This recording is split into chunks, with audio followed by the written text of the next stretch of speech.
രാമചന്ദ്രാഭിഷേകം ശ്രീരാമചന്ദ്രാഭിഷേകം സീതയാ സഹിത രാമചന്ദ്ര രഘുവീരരാജ്യാഭിഷേകം ശ്രീനീലകണ്ഠാഭിഷേകം ആഞ്ജനേയ പരിസേവ്യൻ ധീരഭരതാഭിപൂജ്യൻ വീരലക്ഷ്മണ കുമാര ശത്രുഘ്ന സോദരാർച്ചിത പദാബ്ജൻ ശ്രീനീലകണ്ഠ ഹൃദയേശൻ രാമചന്ദ്രാഭിഷേകം ശ്രീരാമചന്ദ്രാഭിഷേകം. അച്ഛൻ മിഥ്യാവാദിയാണെന്നുള്ള വിദൂരമായ സംശയം പോലും ആരുടെ മനസ്സിലും ഉണ്ടാകാൻ പാടില്ല. അതുകൊണ്ട് അതിനും അവസരം കൊടുക്കാതിരിക്കണം. നോക്കണം എത്ര ശ്രദ്ധയോടുകൂടിയിട്ടാണ് രാമൻ ഓരോ കാര്യങ്ങളും നിർവഹിക്കുന്നത് എന്ന് നമുക്ക് ഇതിൽ നിന്ന് മനസ്സിലാകും. മമപ്രിയാർത്ഥം രാജ്ഞശ്ച സുമന്ത്രത്വം പുരീം വ്രജ. എനിക്ക് പ്രിയം ചെയ്യുന്നതിന് വേണ്ടിയിട്ട് നീ പട്ടണത്തിലേക്ക് അയോധ്യയിലേക്ക് പോകണം. രാജാവിന് സന്തോഷമുണ്ടാകാൻ വേണ്ടിയിട്ട്, രാജാവിന് സമാധാനം ഉണ്ടാകാൻ വേണ്ടിയിട്ട് കൈകയിൽ നിന്നുള്ളതായ ഉപദ്രവം വീണ്ടും തുടർച്ചയായിട്ട് രാജാവിന് ഉണ്ടാകരുത്. അതിനു വേണ്ടിയിട്ട് അല്ലയോ സുമന്ത്രരെ, അങ്ങ് ഉടനെ തന്നെ പട്ടണത്തിലേക്ക് പോകണം. എന്നിട്ട് ഞാൻ എന്തൊക്കെയാണോ പറഞ്ഞയച്ചിരിക്കുന്നത്, സന്തിഷ്ടശ്ചാവി യാൻ അർത്ഥാൻ താൻ താൻ ബ്രൂയാത് തഥാ തഥാ. എന്തൊക്കെ കാര്യങ്ങളാണോ അവിടെ അച്ഛനെയും അമ്മമാരെയൊക്കെ അറിയിക്കാനായിട്ട് ഞാൻ പറഞ്ഞേൽപ്പിച്ചിരിക്കുന്നത്, അതെല്ലാം അതേ പ്രകാരത്തില് അവരെല്ലാം കേൾപ്പിക്കുക. ഇങ്ങനെ കാര്യകാരണ സഹിതം സുമന്ത്രരെ നിർബന്ധമായിട്ട് രാമൻ അയോധ്യയിലേക്ക് മടക്കിയേക്കാണ്. അങ്ങനെ സുമന്ത്രരോട് പറഞ്ഞു. സുമന്ത്രർക്ക് പിന്നെ രാമനോടൊപ്പം പോകാൻ നിവൃത്തിയില്ല. രാമൻ അനുവദിക്കുന്നില്ല. ദുഃഖിതനാണ് സുമന്ത്രർ. രാമന്റെ സമീപത്ത് അങ്ങനെ ആ തേരുമായിട്ട് അവിടെ നിൽക്കുകയാണ് സുമന്ത്രർ, ആകെ തളർന്നിട്ട്. രാമൻ ഉടനെ തന്നെ ഗുഹനോട് പറഞ്ഞു, അല്ലയോ കൂട്ടുകാര, ഗുഹം വചനമക്ലീപോ രാമോ ഹേതുമതബ്രവീത്. കാര്യകാരണ സഹിതമായിട്ട് രാമൻ ഗുഹനോട് പറയേണ്ടത് പറഞ്ഞു. ഗുഹൻ എന്താ രാമനോട് പറഞ്ഞത്? ഈ രാജ്യം അങ്ങയുടേതാണ്, അങ്ങ് ഇവിടെ വസിക്കണം, ഞങ്ങളെ എല്ലാവരെയും അങ്ങ് രക്ഷിക്കണം, ഞങ്ങളെ അങ്ങ് ഭരിക്കണം, ഈ ശൃംഗവേരപുരത്തിന്റെ അധിപതിയായിട്ട് രാജാവായിട്ട് അങ്ങ് വാഴണം. ഇതൊക്കെയാണ് ഗുഹൻ ആവശ്യപ്പെട്ടത്. പക്ഷെ അതും തനിക്ക് സ്വീകരിക്കാൻ പറ്റൂല. താൻ കാട്ടിൽ പാർക്കണം. അതാണ് അച്ഛൻ നൽകണമെന്ന് കൈകേയി ആവശ്യപ്പെട്ടിരിക്കുന്നത്.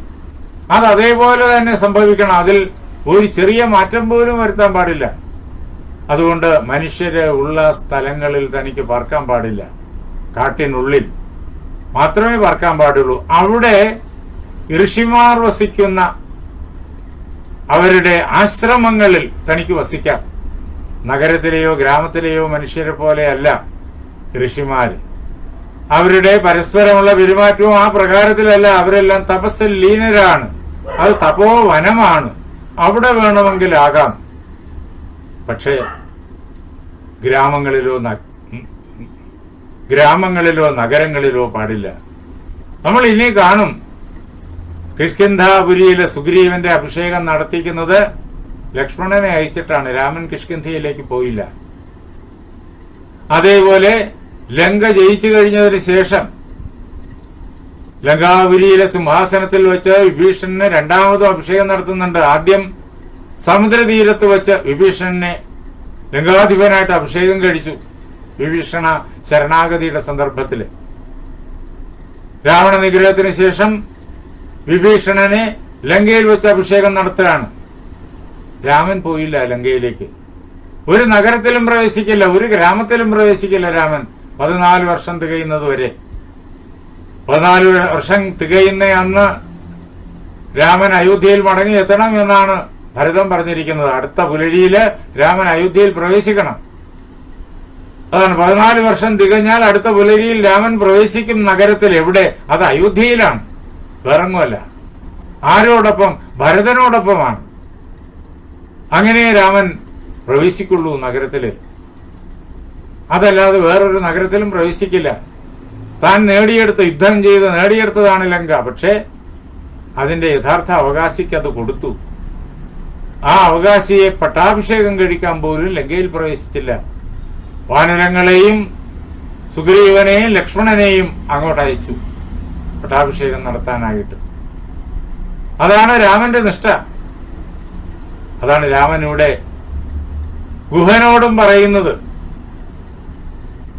അല്ലയോ കൂട്ടുകാരാ, എനിക്ക് അച്ഛന്റെ ആ വാക്ക് അത് പരിപാലിച്ചേ പറ്റൂ. അച്ഛൻ പറഞ്ഞ വാക്ക് തെറ്റിപ്പോയതായിട്ട് ഒരിക്കലും സംഭവിക്കാൻ പാടില്ല. അതുകൊണ്ട് നേതാനിയും ഗുഹയോഗ്യോയം വാസോമേ സജനേവനെ, ജനങ്ങളുള്ള മനുഷ്യർ പാർക്കുന്നതായ വനത്തില് ഞാൻ പാർക്കാൻ പാടില്ല. മനുഷ്യരുള്ളതായ ഗ്രാമങ്ങളിൽ ഞാൻ പാർക്കാൻ പാടില്ല. നഗരങ്ങളിൽ പിന്നെ പാർക്കാനേ പാടില്ല. കാടായിരുന്നാൽ പോലും മനുഷ്യരുള്ളിടത്ത് ഞാൻ പാർക്കാൻ പാടില്ല. ഗ്രാമീണരായിട്ടുള്ള ജനങ്ങൾ, ലൗകികന്മാരായ ജനങ്ങൾ, അവർ പാർക്കുന്നിടത്ത് എനിക്ക് പാടില്ല. സന്യാസിമാരോടൊപ്പം വേണമെങ്കിൽ കാട്ടിനുള്ളിലെ ആശ്രമങ്ങളിൽ പാർക്കാം. അത്രയേ ഉള്ളൂ. അവശ്യം ആശ്രമേ വാസഃ കർത്തവ്യം തദ്ഗതോ വിധി. അല്ലയോ കൂട്ടുകാര, എനിക്ക് ആശ്രമത്തിൽ വസിക്കാം. സന്യാസവൃത്തിയായിട്ടാണ് കാട്ടിലേക്ക് വന്നിരിക്കുന്നത്. അങ്ങനെ ആശ്രമത്തിൽ വസിക്കാം. കർത്തവ്യ തദ്ഗതോ വിധി, അതാണ് സന്യാസ വൃത്തിയുടേതായിട്ടുള്ള രീതി. അതല്ലാതെ എനിക്ക് ഇവിടെ ഈ ഗംഗാതീരത്തോ അല്ലെങ്കിൽ ശൃംഗവേരപുരത്തോ താമസിക്കുക പാടില്ല. അതുകൊണ്ട് അല്ലയോ കൂട്ടുകാര, ഞാൻ ലക്ഷ്മണനോടൊപ്പം സീതയോടൊപ്പം അച്ഛന്റെ സത്യം പരിപാലിക്കുന്നതിന് വേണ്ടിയിട്ട് തപസ്വിജനഭൂഷണമായിരിക്കുന്ന നിയമത്തെ സ്വീകരിച്ചിട്ട് സോഹം ഗൃഹീത്വാ നിയമം തപസ്വിജനഭൂഷണം, തപസ്വികൾക്ക് അലങ്കാരമായിരിക്കുന്ന ആ താപസ വൃത്തിയെ സ്വീകരിച്ചിട്ട് അച്ഛന്റെ സത്യം പരിപാലിക്കാൻ വേണ്ടിയിട്ട് ലക്ഷ്മണനോടും സീതയോടുമൊപ്പം ഗംഗ കടന്ന് കാനനത്തിനുള്ളിലേക്ക് പോവാൻ. അതുകൊണ്ട് ആകെ എനിക്കിപ്പോ നീ ചെയ്യേണ്ടതായിട്ടുള്ള സഹായം ഇതാണ്. നീ എനിക്ക് ജടാകൃത്വ ഗമിഷ്യാമി നിഗ്രോധ ക്ഷീരമാനയ. സന്യാസിമാരെ പോലെ ജട ബന്ധിച്ചിട്ടാണ് ഞാൻ കാനനത്തിലേക്ക് പോവുക. ജട ബന്ധിക്കാൻ വേണ്ടിയിട്ട് നീ പേരാലിന്റെ കറ കൊണ്ടുവരൂ. നിഗ്രോധ ക്ഷീരം, പേരാലിന്റെ കറ, അത് കൊണ്ടുവരൂ. അത് മാത്രമേ എനിക്ക് വേണ്ടൂ. ആ കറ കൊണ്ട് ഞാൻ ജട ബന്ധിക്കട്ടെ. ഉടനെ തന്നെ ഗുഹൻ പേരാലിന്റെ കറ കൊണ്ടുവന്നു. രാമനും ലക്ഷ്മണനും ആ കറ തന്റെ ശിരസില് പുരട്ടി, മുടിയിൽ പുരട്ടിയിട്ട് അതിനെ ജടയാക്കി. അങ്ങനെ ജടയായി ബന്ധിച്ചു. അത് കഴിഞ്ഞതിന് ശേഷം ശ്രീരാമനും ലക്ഷ്മണനും സീതയും അവിടുന്ന് പുറപ്പെടാൻ തുടങ്ങുന്നു. ദീർഘബാഹുർ നരവ്യാഘ്രോ ജഡിലത്വം അധാരയൻ. ജഡിലത്വം അധാരയൻ, ദീർഘബാഹുവായ ആ നരവ്യാഘ്രൻ, മനുഷ്യശ്രേഷ്ഠൻ, അങ്ങനെ ജഡ ധരിച്ചിട്ട് സൂര്യനെ പോലെ അവിടെ അവരുടെ മുന്നില് സുമന്ത്രരുടെയും ഗുഹന്റെയും ഗുഹന്റെ അനുചരന്മാരുടെയും മന്ത്രിമാരുടെയൊക്കെ മുന്നില് അങ്ങനെ ശോഭിച്ചു. തൗ തഥാ ക്ഷീരസമ്പന്നൗ ജഡാമണ്ഡലധാരിണൗ അശോഭേതാം ഋഷിസമൗ ഭ്രാതരോ രാമലക്ഷ്മണവും.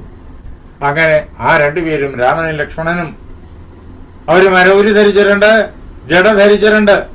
അവർ രണ്ടുപേരും അങ്ങനെ ഋഷിസമന്മാരായിട്ട്, കാഴ്ചക്ക് ഋഷിമാരായിട്ട് ആർക്കും അനുഭവപ്പെടും, ഋഷി തുല്യരായിട്ട് അവിടെ ശോഭിച്ചു. തുടർന്ന് ഗംഗാതരണമാണ്. ഗംഗ കടന്നിട്ട് ഭരദ്വാജാശ്രമത്തിലെത്തുന്നു. ഒരു ദിവസം ആ രാത്രിയിൽ അവിടെ പാർക്കുന്നു.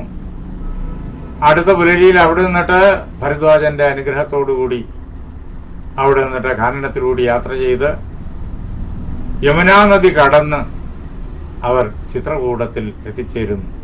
അവിടെ വാൽമീകി ആശ്രമത്തിലും അവർ വരുന്നു.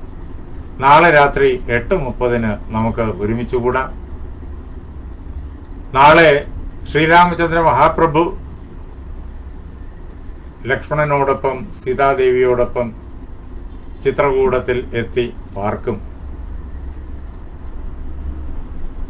അത് കഴിയുമ്പോൾ പിന്നെ ഓണക്കാലമായി. എല്ലാവർക്കും തിരക്കുള്ള സന്ദർഭമാണ്. വിവാഹങ്ങളും പാലുകാച്ചൽ തുടങ്ങിയവയും ഒക്കെ. അങ്ങനെ അനേകം കർമ്മങ്ങൾ എല്ലാവർക്കും ചെയ്യേണ്ടതുള്ളത് കൊണ്ട് തൽക്കാലം നാളെ രാമൻ അവിടെ ചിത്രകൂടത്തിലെത്തി തപസ്വിയായിട്ട് തപോവൃത്തിയിൽ സന്തോഷത്തോടുകൂടി വസിക്കുന്നത് നേരിൽ കണ്ടിട്ട് താൽക്കാലികമായി നിർത്തും.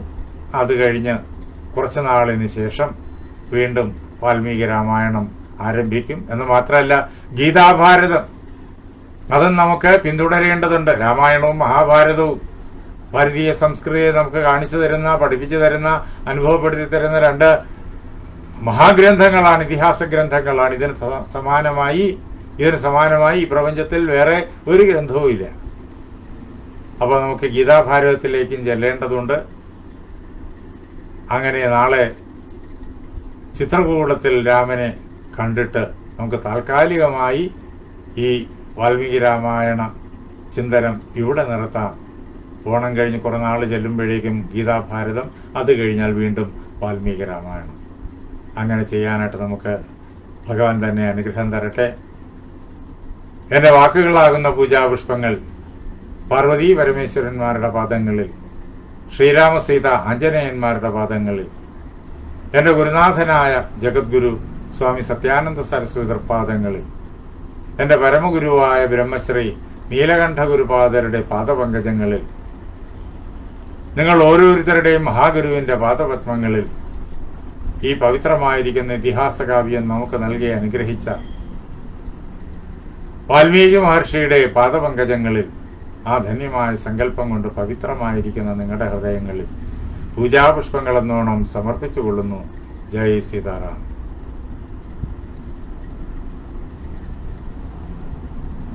ഈ വാൽമീകി രാമായണ പ്രഭാഷണം സത്യാനന്ദ സംസ്കൃതി എന്നുള്ള യൂട്യൂബ് ചാനലിൽ വരും. ഇപ്പോൾ അതിൽ ഗീതാഭാരതം നടന്നുകൊണ്ടേയിരിക്കുന്നു. ഏതാനും ദിവസം കഴിയുമ്പോഴേക്കും ഗീതാഭാരതം പൂർണ്ണമാകും.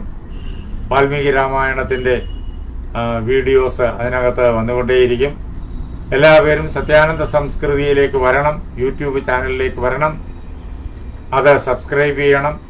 വിവിധ വിഷയങ്ങൾ കഴിഞ്ഞ 5 വർഷമായിട്ട് തുടർച്ചയായിട്ട് എല്ലാ ദിവസവും വിവിധ വിഷയങ്ങൾ അതിനകത്ത് ഇട്ടിട്ടുണ്ട്.